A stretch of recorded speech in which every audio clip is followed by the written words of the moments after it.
Fix on the Fight Laugh Feast Network. Guess who's back in the studio? The good brother Chuck Knox. Of course, Pastor Toby's glad to have him back. And me and Neil are really glad to have him back. The table looks different. Y'all did some upgrades. You like how I fixed that? Yep. I like this. Ooh, hey guys, Nashville is open. We're so excited to be in Nashville October 1st through the 3rd at our first annual Fight Laugh Feast conference. Why do we have to pick a time during the COVID? The COVID's done. It's over. The COVID's done. Somebody need to tell Chicago that. We're going to have Chicago for real. Sign up now. Where do you go? FightLaughFeast.com. FightLaughFeast.com. Sign up for the conference. Of course, club members. If you're a club member, you get $100 off on the conference. So email contact@FightLaughFeast.com for your discount code for you and a spouse or a special guest. What do you email? Contact@FightLaughFeast.com. I said contracted. Contract. You can also email contracts to me at contact@FightLaughFeast.com. He's from Texas. I'm actually going to go share the show right now on Facebook. If you haven't done that, you should go and share the show. That's right. Hey, with us on the line right now, as you can see, coming in on the Skype, we got Mr. Larry Sharpe. He's a businessman who started a trucking business and then sold a successful distribution company, an executive coach, management consultant who's mentored hundreds of entrepreneurs, executives, and companies in leadership and team building skills. He's a teacher and guest instructor who has taught English, management, and business at universities such as Yale, Columbia, and John Jay College. He's a native New Yorker, Marine Corps veteran, recent candidate for Libertarian nomination for vice president, and husband to Georgia and father of 2 daughters. Oh. Larry, thank you so much for joining us on Cross Politic. I love it. You make me sound better than I am. I'm going to stop now. See you later. I'm done. Hey, Larry, did you baptize those 2 daughters when they were babies? Just wondering. Did I do what? I'm sorry? Did you baptize those 2 daughters when they were babies? Just wondering. I did, of course. My family is a member of the Greek Orthodox Church. My wife is from Greece. EO. I was raised a Lutheran and Baptist, but I follow tradition of children being the religion of the mother. So we went to the Greek Orthodox Church. I'm a member of the church here in the area. Wow. Well, there you go. We'll have to back on the show talk about EO another time. Okay. Yeah, hey, we'll get there. Wait, so the thing that I want to know though is EO, don't be like that. Come at me, bro. What's wrong with that? Hey, I don't know. I just think your beard's a little short for EO though. That's why I was surprised. A little bit. So, see, I got like 1 foot in, so that's why. Okay. So, but the thing I really got to find out is I heard that you voted for Obama. What? And now you're a libertarian. What? How did that happen? No, it's a great question. I was always much more of a rebel when it came to politics. I was raised in the Bronx, and the Bronx is a very democratic area. My parents were strong Democrats. So I was never a member of the party, but growing up, politics was easy. Democrats are good because they're Democrats. Republicans are bad because they're Republicans. Yeah. Policies don't matter. People don't matter. You know where you are. Do what you're supposed to do. Be quiet. Yeah. That's how I was raised. But then when I was 17, I joined the Marine Corps. And the Marine Corps, many of you probably know, is the most conservative of all of the services. Yeah. And when I joined the Marine Corps, most of the people who I respected, the people who my leadership were, many of them were conservative and or Republican. So I think in my mind, I kind of became much more of a Republican as being young. But I kind of got disenfranchised with all politics, and I became more of a rebel. I became a guy who liked Ross Perot. I liked Nader. I liked anybody who was, the rebel. That's the person who I wanted to be, right? So I wanted to be the rebel. So by the time 2008 came around, I thought, you know what? Obama's got to be different. He looks different. He acts different. He talks a great game. This has got to be the guy. So I believed him. And I voted in 2008 for Obama, thinking this is going to be the change we need. We're going to have a black president. It's going to be different. This is going to be different. Yeah. And then when I realized he wasn't like the rest, I was disenchanted. Very disenchanted. To the point where I was ready to walk away from politics completely. I was very disappointed and very disenchanted. And so when I heard Gary Johnson speak in 2012, he made sense to me. He wasn't like the rest. He was speaking as an entrepreneur. And I'm an entrepreneur. So that was a connection for me that I actually had. So for the first time in my life, I actually joined a party. I was never a member of Democrats or Republicans. I'd gone back and forth. I considered joining Green because of Nader. I didn't know his policies, but I knew he was the rebel. Mm-hmm. So I considered actually at one point, I think it was in 2000, I considered joining the Green Party. I never did, though. So 2012, I joined the Libertarian Party. I followed Gary Johnson in 2012. I supported him again in 2016, and I've been a Libertarian ever since. So is the Libertarian Party, is it viable? I mean, is it? No, I like wasting my time. Well, why would you ask that question? He's coming back at me. Well, because no one. I know. I love throwing my time, energy, and money into nothing. It's what I do. No. Of course it is. The issue is it's going to take time. We're having a lot of growing pains because you got to remember something. For 40 years, we've just lost continually. Right now, we're starting to have some local wins. You're seeing that begin to happen, which is why people are talking about it now. There's rumblings of us actually making impact. And when that happens, people get afraid. People don't like the idea of it not being a very simple left-right paradigm. They don't like the idea of it being a paradigm that says it isn't about whether I'm going to put the left boot on your neck or the right boot on your neck, but I'm going to try to have no boot on your neck. Mm-hmm. Or let's decide, how hard I'm going to push. Right? I mean, that's a whole different mindset, and people tend to not like that. Life is a lot easier when it's just black and white. So, I grew up in Texas, and there's a lot of that libertarian streak in me. I would probably Absolutely. more identify as some sort of libertarian Republican, and one of the reasons, or probably the main reason why, is because libertarians, for me, do not answer the question well on abortion. There's such a mixed bag about it. I agree. And there's also no real foundational principle in the Libertarian Party to hang my hat on regarding morality.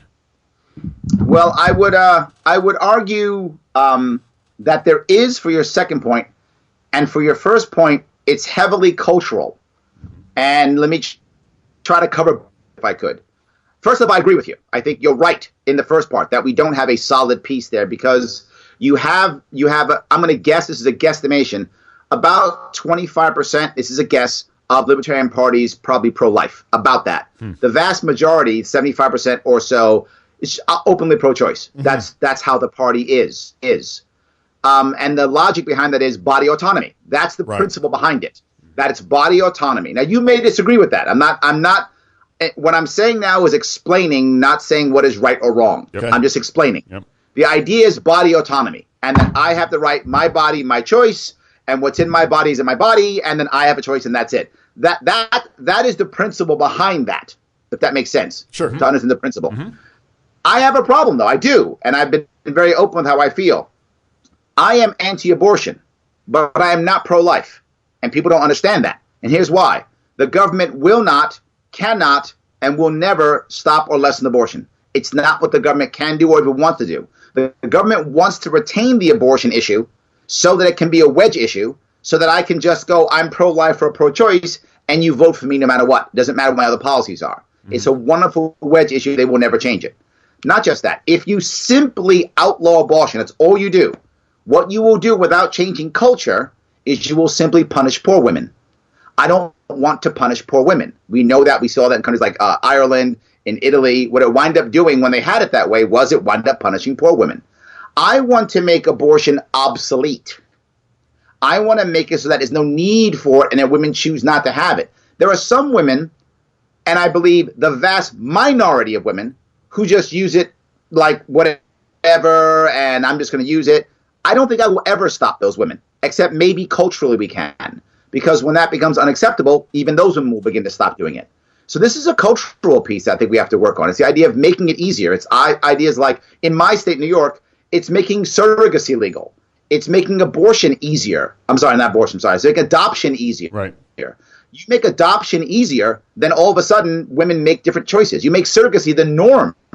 And look, you guys know this. There are literally thousands of families across the country who would happily take care of a woman who's pregnant and doesn't want her baby, pay her bills, and take her baby off her hands. Without anyone being forced, with no rules and regulations, they would do it. We should be enforcing this. Our laws should be changing to allow this to be the norm. We should talk about it, as I do. A lot of libertarians get upset when I say I'm anti-abortion.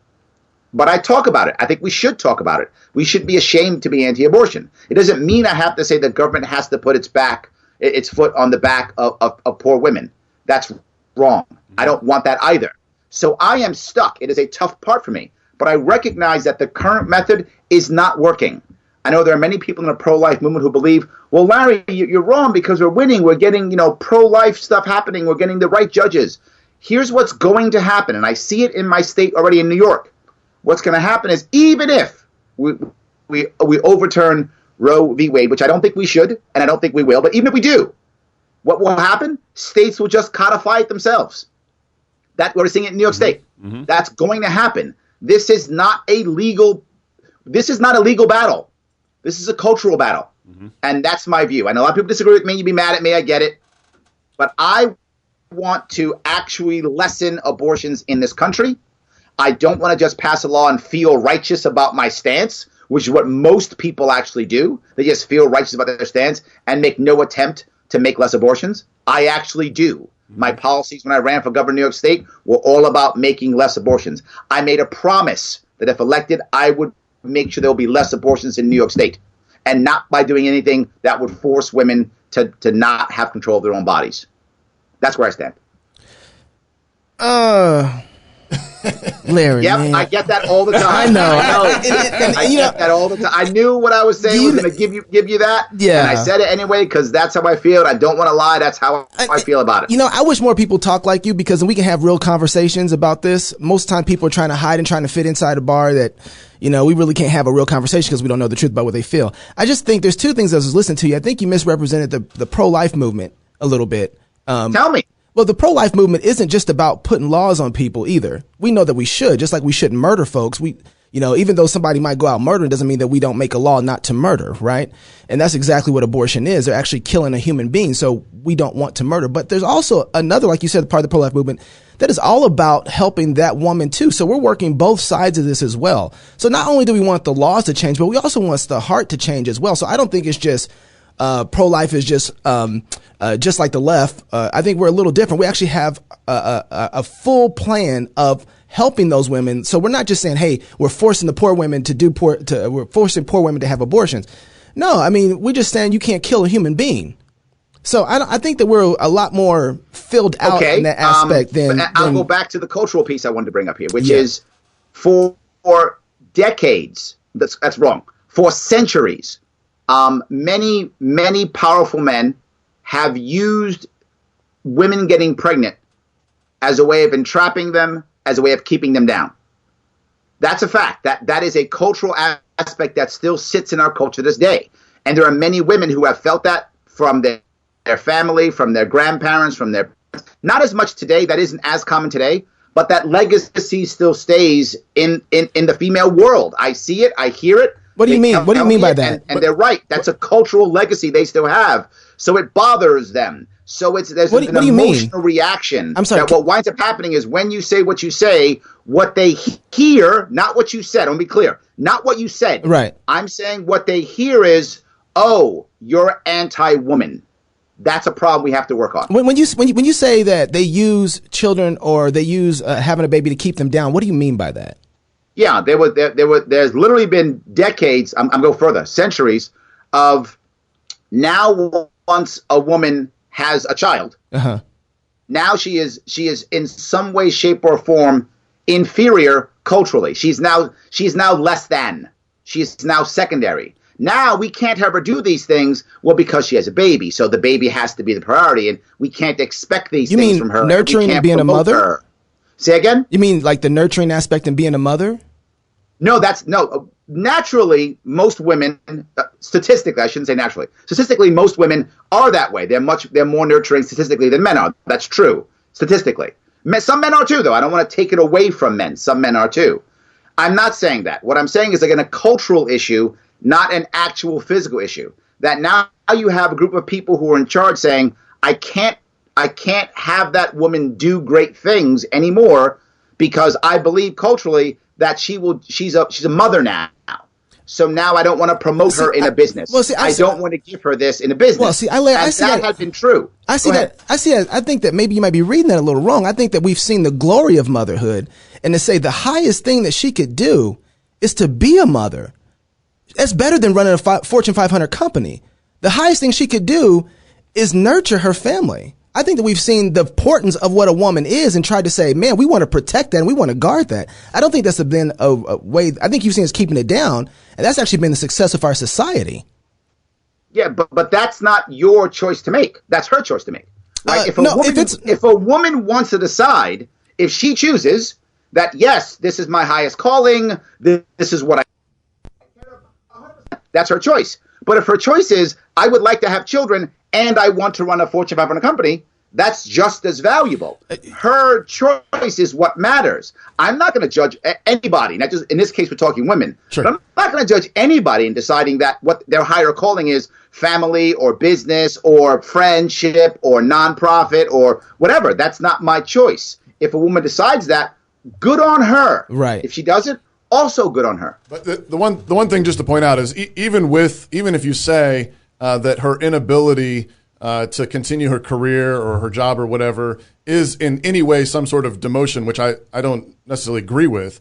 But even if you say that, we shouldn't punish the baby for a man misusing a woman.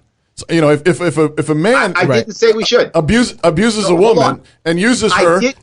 I didn't say we should, nor did I say she couldn't. What I said was there is a cultural aspect. Sure. Culture doesn't always make sense. In fact, often it doesn't. Sure.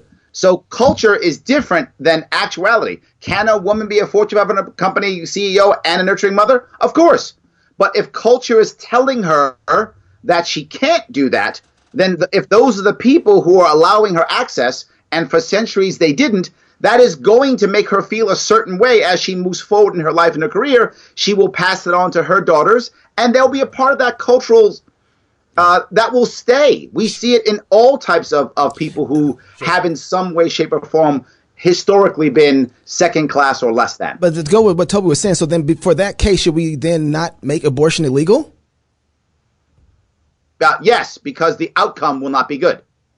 Not because it shouldn't, because the outcome won't be good. So then we should allow more babies to die because of the cultural setup? No, the reverse is true. The reverse is true. You said allow more babies to die and then make it legal. You're equating those two, and they're not. You're making a false equivalency. You're saying what you're telling me is if we make it illegal, it will go away. What has happened consistently is the opposite. Well, yeah, consistently. We outlaw drugs, more drugs. We outlaw war, more war. We outlaw terror, more terror. So it doesn't work. So don't outlaw murder? It's already outlawed. But we have less murder, not because of the law. Murder has been outlawed for centuries, for millennia. Mm-hmm. We have less murder because our culture has become less violent. So Larry, that's my entire point. We have less street crime because the only time we have street crime is the drug war. Why? Because we're becoming less violent. So let's change the environment so that doesn't exist anymore. That's what I'm telling you. Sure. So how do you change the environment without an objective standard on that? Wow, did I shut you guys down? I'm sorry about that. No. Can you hear us? Yeah. I said, how do you change the environment? Because if I'm trying to figure out what are you using to change the environment here? But what we have right now, talking about it. So is that enough? What we have right now, talking about it. Yes. Yeah. Talking about it, making other options easier. People respond to environments. Right? That's what I do in business. If you create the right environment, people will respond effectively. So, Larry, right? It's how it works. Are you saying that if you are able to turn the heart instead of the laws, you should get the laws as the heart turns? Is that what you're trying to say? No, yeah. Or you can either skip the heart, right? I mean, skip the law, or pass the law once the culture has gone there. Yeah. Right? If you force a law too fast, you will get rebellion. No, I hear that. That's how it works. I don't disagree with that. That's what's happening. But what I want to maintain is that we can do both and I don't want to. I'm not sure that's true. I think we can. I think that we can do both and. I think that sometimes in society there are ways that we need to work on the heart as we get there to some laws to be in place. But there's also a moment where laws help disciple people. The Bible talks about it as a taskmaster to lead us, right? And so I think that we can look at certain laws as a teacher. It trains us on where we need to be going, what we need to be doing. So saying don't murder, even though people murder, it's still teaching and holding and suppressing a large part of society that if murder was open, we would just all go do it. I don't think that's true at all. I think there's no evidence of that at all. Yeah, I think that's the way that the sinful man is designed. I think there's literally no evidence of that at all. Larry, do you think the more you crack down, the more I'll give you an example, and I'll give you war on drugs, war on terror. The more you make these things illegal, the more violence you create. Do you think that's true about the race relations post Civil War?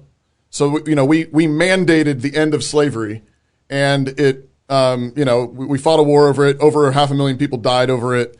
Yep. Do you think, would you point to that as another example and say we should not have forced the abolition of slavery? It's a great question. And if you look at it, there were abolitionists years and decades before, and the culture wasn't ready for it. Now, don't get me wrong. I'm a descendant of slaves. So, of course, I don't want to be enslaved. Of course, I don't want my family to be enslaved. Sure, I get this completely. I'm being realistic here. I still deal with cultural legacy of slavery today. Right. We know a man who was just killed. Right. And part of that's not the only reason, of course. But part of that is also that same legacy. Right. That's happened for a long time. I would blame his death indirectly. And I'm going to go down that road very indirectly on that. And let me explain how. So please follow me. Yep. After slavery was ended, right, what they wanted to have was the 40 acres and a mule. And that concept, obviously, was a reparations piece that would take away from the wealthy white slave owners, not punishing the poor whites, but punishing the wealthy slave owners who took from the slaves and then give some of that land back so they would have an opportunity of legacy and that kind of thing. Sure. When that didn't happen, that put the black community in the freed community in the South in a severely second or third class world. So now what happened next? Law to keep them down. Literally, why would you have to have a law to keep them down? Because if you didn't have a law to keep them down, then they actually would have integrated on their own, because that's what people do. Because if I have a store or I have a something and people who are black happen to have money to pay for that service, I'm going to keep my store open. That's how that works. I'm going to sell to black people. I'm going to hire them. I'm selling to anybody, regardless of the skin color. Will some people still say, I'm not selling to black people? Some would have back then. Of course, some would have, but others wouldn't have. And they would have began to integrate. So that was an example of law making things worse. Law did teach in that case. I think you're right. What law taught was black people are second-class citizens unworthy of rights. That's what it taught. That's not a good teacher. That doesn't impress me when you come to law. Yeah. In that case, it should have been no law. Just let people be equal and don't integrate. Steal, we would have had a better integration. Yeah, I agree. Yeah. Right? So now I'm almost done. Let me keep going. Go ahead. Now we go down to the 60s, right? And tell you, well, it's because we had great people like Martin Luther King or Malcolm X or something like that. That's not the reason. Don't get me wrong. They were great civil rights leaders. But there have been civil rights leaders for tens of years before that who were just as amazing, or in some cases more amazing, who had sacrificed even more. What was the difference? Television. That's what changed everything. Television. Once everyone could actually see this, and the culture said, and let me be very forward, there were people in this country in the 60s who said, wow, I don't like black people, but God, I don't want to kill them. God, I don't want to take dogs on them. What are we, barbarians? Yeah. Oh, my God. That's what turned America. It was television. So when the culture began to change, now we were good. But here's the problem. Then we enacted the civil rights laws. Yep. Now you might go, well, that's a great answer, Larry. Law, again, does a good job. No, because what happened in response to civil rights laws? We agree with you on that one. No.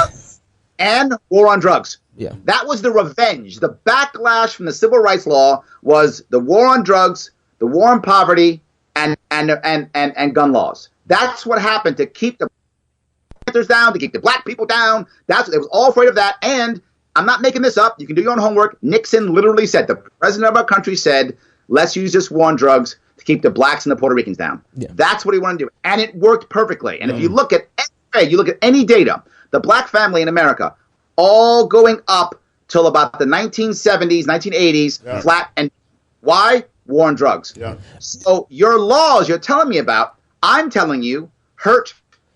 Well, see, and see, Larry, I hear that, and I'm saying, yeah, because that's the wrong laws.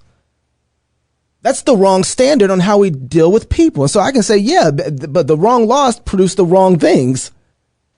Right. And so, but I still want a law that says you can't steal from me. Sure. Right. I want the right laws. I want just laws. I want laws that allow for human flourishing. But I also want a law that says you can't kill me. There already exists. It's called murder, manslaughter, all those things. That's right. Just to go like with abortion, with George. If you just get people, individual people, judges, lawyers, cops, to believe that abortion is murder without changing one law, done. Right. But that's already God's law. Not one. That's already God's law, which was one. But okay, so here, I want to move into George Floyd a little bit because you talked about that case already a little bit in Minneapolis. I'm intrigued. How do you view that as kind of being connected still to slavery? Sure. Because, as I mentioned, I went on a long road, right? Yeah, and it is not directly connected at all. Not directly at all. It's a long road. From slavery comes Jim Crow, right? That's the revenge of that. And then from civil rights is the war on drugs. The war on drugs is what creates black people and brown people, heavily black people, being crushed by police. And my father was in law enforcement, and my mother was a victim of the drug war. My mother was a convicted felon, a drug addict.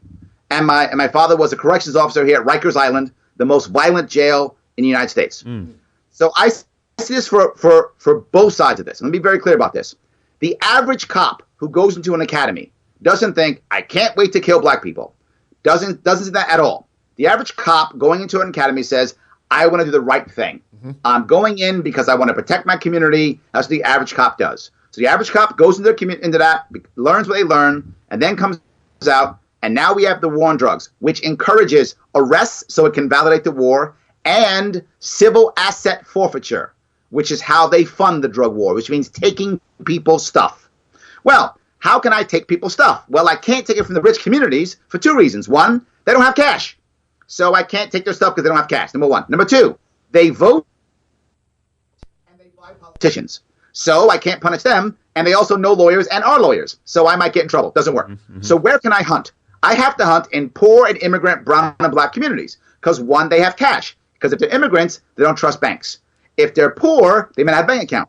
If they're entrepreneurs, they have cash business. If it's a drug war, lots of cash. Cash heavy. So what happens? For the next 10 years, I spend my time hunting in poor brown and black communities. What do I begin to believe? All the bad people are poor and black and brown. The system made me institutionally racist, not even knowing it, not even understanding it. That's been happening for 40 years, at least more, probably 50, happening for 50 years now. The system is creating a system to where good cops either walk away or become apathetic.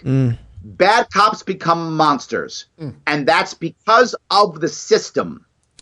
And that system was enacted because in the long run, slavery. Now, Larry, I don't necessarily disagree with you that there could be a cultural encouragement to target certain areas. So I'm not pushing back on that. But what about you mentioned the civil rights legislation in the 1960s and so forth, and before then, I'm sure you know this data too, but before then, 70% of the families of African Americans were raised in two-parent household, in a two-parent household, right? And then after the 60s happened, it basically, that statistic flipped, and it became 70% of kids were now being raised by a single-parent household. So what about the cultural ramifications of fatherlessness in the African American community that's also maybe played a role in this? 100% played a role. 100% played a role. Yes, there's no doubt played a role. But why do you have so many households who don't have fathers in them? Well, two reasons. We incentivize it. War on poverty, war on drugs. Those two things. And both of those are federal laws, federal programs. War on poverty, war on drugs encourages the black male to leave the family or to not be able to provide. When you have 1/3 of the black population in the prison population, what are you talking about? Of course. Right. And then when you come out, you're stigmatized because now you have a felony. I know my mom had a felony. one of the reasons why I started my trucking business, and it's a true story, I got tired of my mom feeling like a hostage. And that's how she felt. That's right. Because she always lied on every single form when she got out. She always said she wasn't a felon. She lied every time. Yeah. And she was always afraid that somebody was going to find out and do a background check. Yeah. So she did whatever her boss said. She was basically a hostage whenever she had a job because she was afraid of losing her job. And I said, you know what? I'm changing that. So I bought a truck. It was me, my step-pop, and her, and we started a company. And you know who owned that company? Her, 100%. She was 100% owner, not me, and I ran a damn thing. I was driving the truck. I was literally a truck driver and dispatcher, and whatever we needed, I drove that truck and a van. We had 2 vehicles, and we ran that thing for a couple of years. I made her the 100% owner because if you're the owner, you can't be fired. So it's a hostage situation. Yeah. So here, I'm with you on this point too. I mean, I think 99% of our problems are cultural.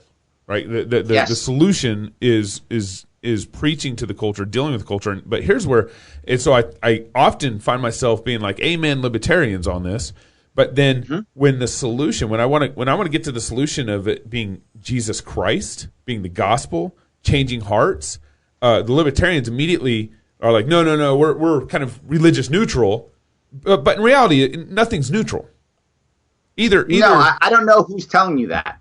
When I ran for governor, I literally came up with 2 separate programs that would allow local churches, in particular black churches, to begin to thrive again.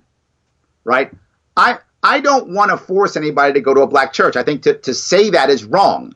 Sure. But I want the black church to be part of the community. It should be. It has been literally for decades, right? Yeah. So it should be. Of course it should be part of the community. But it's got to be vibrant. The problem is severalfold. And again, I'm going to go back to law. The thing you're going to find me constantly say is law is what did this. Because when you add law, you by default remove community.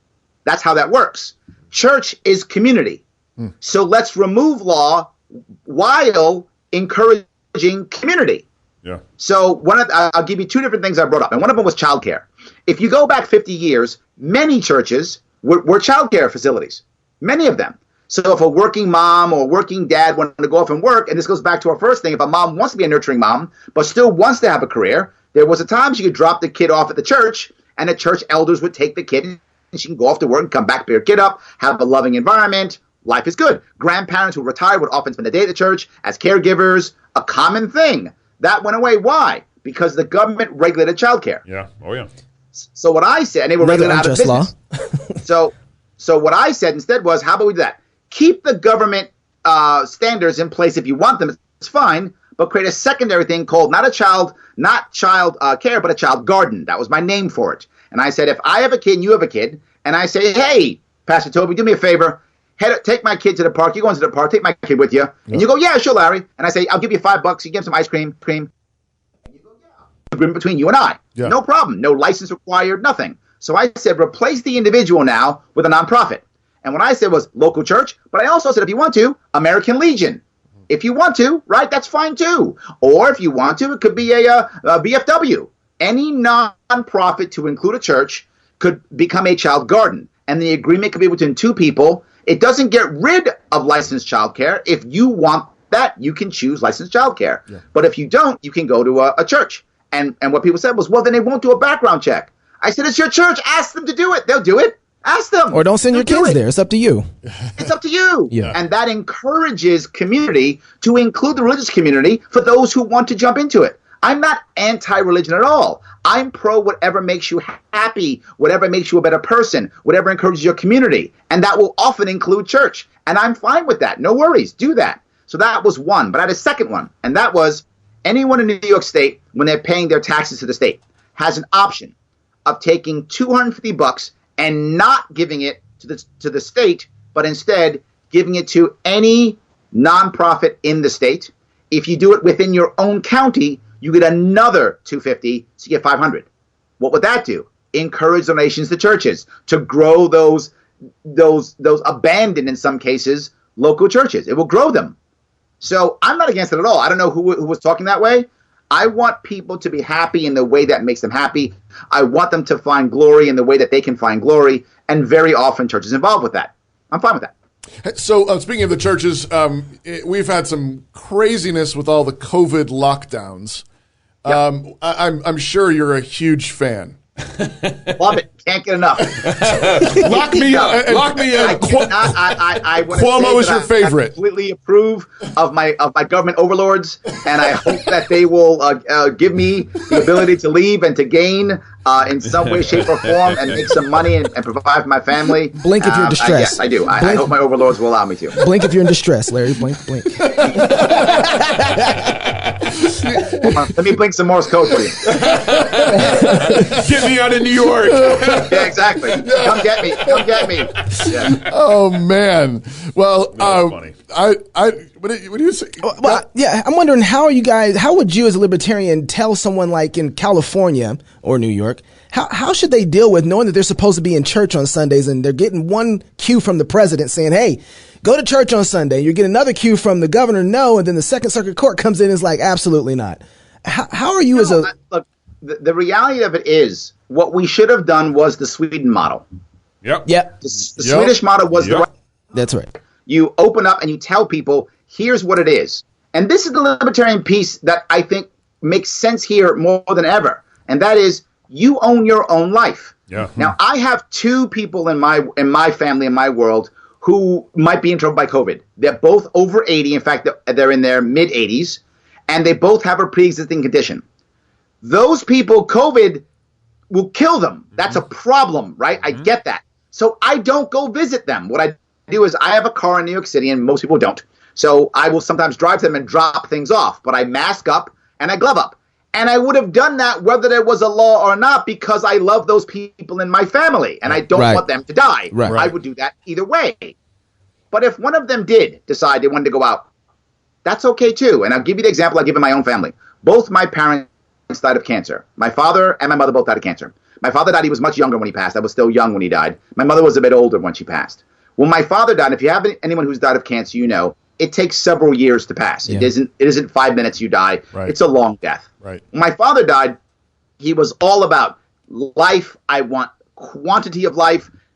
Do whatever it takes. Give me chemo. Open me up. Whatever it takes. He had a colostomy bag. He wanted to live. That was him. All good.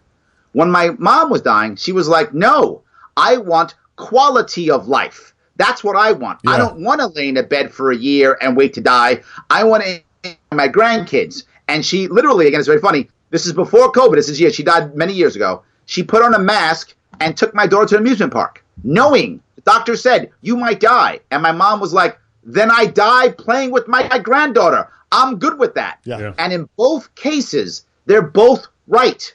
Mm-hmm. Whatever you want for your life. If you're 84 years old and you've got, pre-existing conditions and you might die, but you want to go off and have a steak and maybe die, good on you, your life. If you want to stay home and protect yourself and stay alive, good on you, your life. Give us information, allow us to act, and if church is part of your life and what you think is wonderful and awesome in your life is part of your good life, then go to church. And if it isn't, then don't. I don't have a right to tell you that. Neither does the government. The government does not have a right to say you're not essential. We are all essential. All of us. We are all someone's purpose, or we are all someone's support, or we all support somebody or something in that world. We're all essential. Even the unborn babies. That's right. But we have to go back there. Of course. You can't say a human being is essential. It's a comedy show. You're doing a callback. Yeah, it's a chiasm. Hey, I just want to point out here that Larry's last summary here of why the government's not the answer is why the Libertarian Party is not able to win elections. What? No, because you don't believe the government. The way we measure it, right? The way we speak. I'll talk about New York State because New York State was twice in a row rated as by Cato as the least free state in the union. Ooh, right? Twice in a row. We are the worst. And I was able to go from less than 15,000 votes to 100,000 votes in one year. Go from 0 libertarians to over 100 libertarians elected in 1 year. Wow. I was able to do that for a very important reason. Because I didn't just say burn it all down, and many libertarians do. Yeah. What I said is, let's leave the safety net in place because I know you're afraid. but let's open up the community and encourage community to act to pick up what government's failing at. Let's not just make government more money and more everything. Let's provide a secondary option. What happens is either the government gets better, fine, or the government goes away, but let's provide an option. I keep saying this. If you remove government, community has to be there to pick it up. Yeah. That's a good point. But we have spent literally decades crushing community. Yeah, that's right. Yeah, because of unjust laws, not Larry. ready for this. No, we're there. No, I'm there with you. I just want to make just a little bit of a correction. Just unjust laws create a community that doesn't flourish. Just laws promote flourishing of communities because it lets people be free, which is what I think that you should have no law since like the Constitution. Hey, we're with you on that. I don't know. That's like the last one. It's like that's it. Yeah, Ten Commandments, and the Constitution. We can do that. I'm good with that. I'm good with that. LarrySharpe.com. That's SHARPE.com. Yes, E, and the E stands for entertaining because I also have the Sharpe Way. Don't forget that. My cool video podcast. Don't forget the Sharpe Way. Look, I'm pumping it right here. There it is. The Sharpe Way. The Sharpe Way. If you're single, get married. If you're married, have kids. And if you have kids, go baptize them until Sunday. Yeah. Love God with all your heart, soul, mind, and strength. Love your neighbor as yourself. Go fight, laugh, and feast. This is Cross Politic, only for just laws.